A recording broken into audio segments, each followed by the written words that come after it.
Bon, la profondeur au maximum doit être la profondeur de 1,50 m, 1,60 m. Parce que nous travaillons avec du feu et de l'air. C'est à partir de l'air qu'on fait un produit du charbon.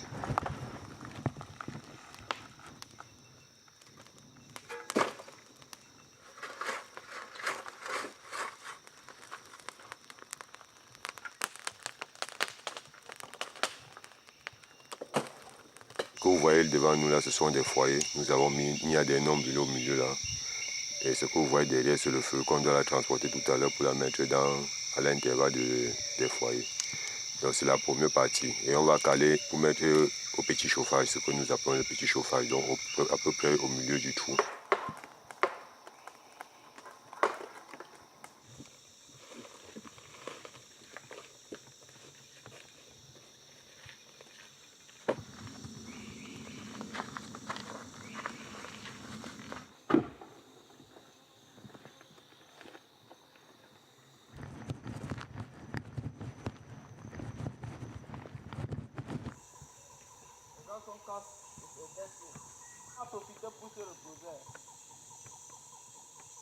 Que nous avions devant nous ici, c'est du charbon local. De bois, appelé le charbon local. Nous sommes ici dans la forêt de Bondji, en pleine forêt, comme vous le voyez, comme vous le constatez. Dans la région du sud du Cameroun. Dans la région du sud du Cameroun.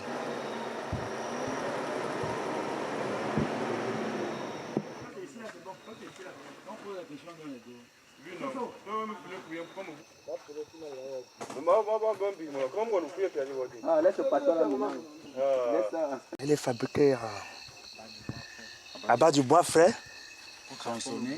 transformé par une scie.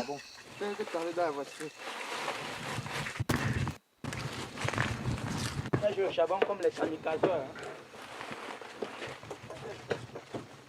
Pour les produire que ça soit à ce niveau, on allume, peut-être on laisse 3 jours du fumage. 3 à 4 jours. Ça dépend de la compétence de l'allumeur, du technicien qui est sur le territoire.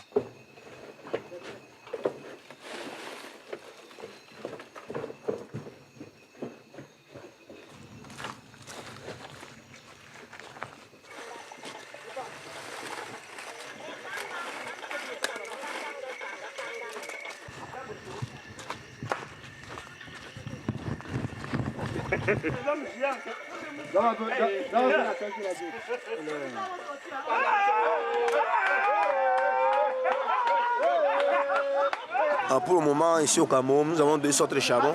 Nous avons le charbon caillou, dont avant ça vient de la série. Ça veut dire les bois qu'on brûle étant secs. Nous avons le charbon ordinaire qui vient une fois de la brousse, brûlé par les villageois.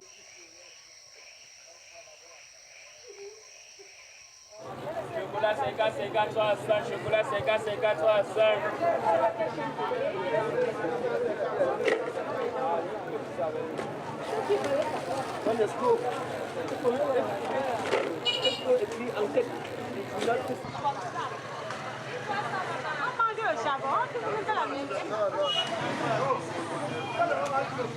L'humain est en train d'évoluer d'une manière incontrôlable. Il y a des fortes pluies en novembre, alors qu'en réalité, en novembre, il devait y avoir des petites pluies, des pluies sporadiques et passagères.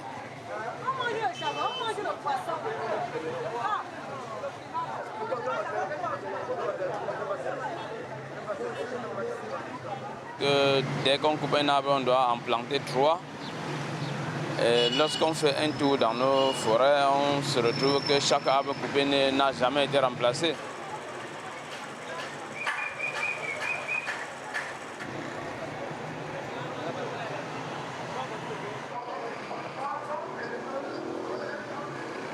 Nous devrons avoir peur. Mais dire qu'on ne doit plus couper les arbres, moi je crois que c'est une utopie totale. Une utopie d'autant plus que la population évolue et ses besoins avec. On doit couper les arbres.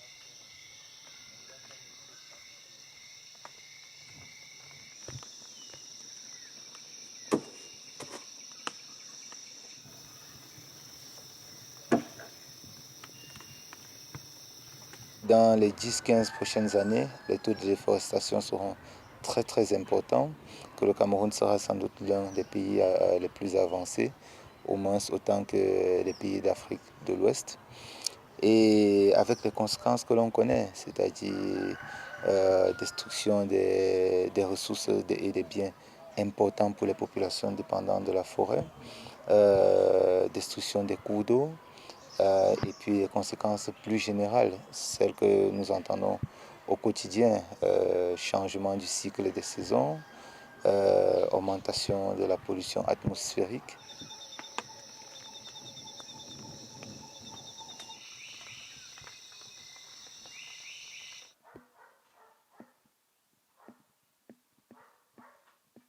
Nous essayons d'une part de nous assurer de regarder l'ensemble, le phénomène de déforestation comme problème de durabilité sur la ressource, mais aussi le phénomène de déforestation comme phénomène de destruction et de destruction illégale dans certains cas des forêts.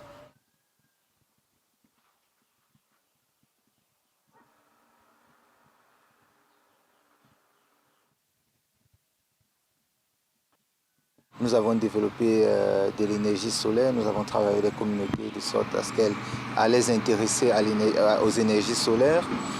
Nous avons essayé de les intéresser au biogaz. D'ailleurs, pas loin dans notre bureau, vous pourrez voir un foyer d'expérimentation.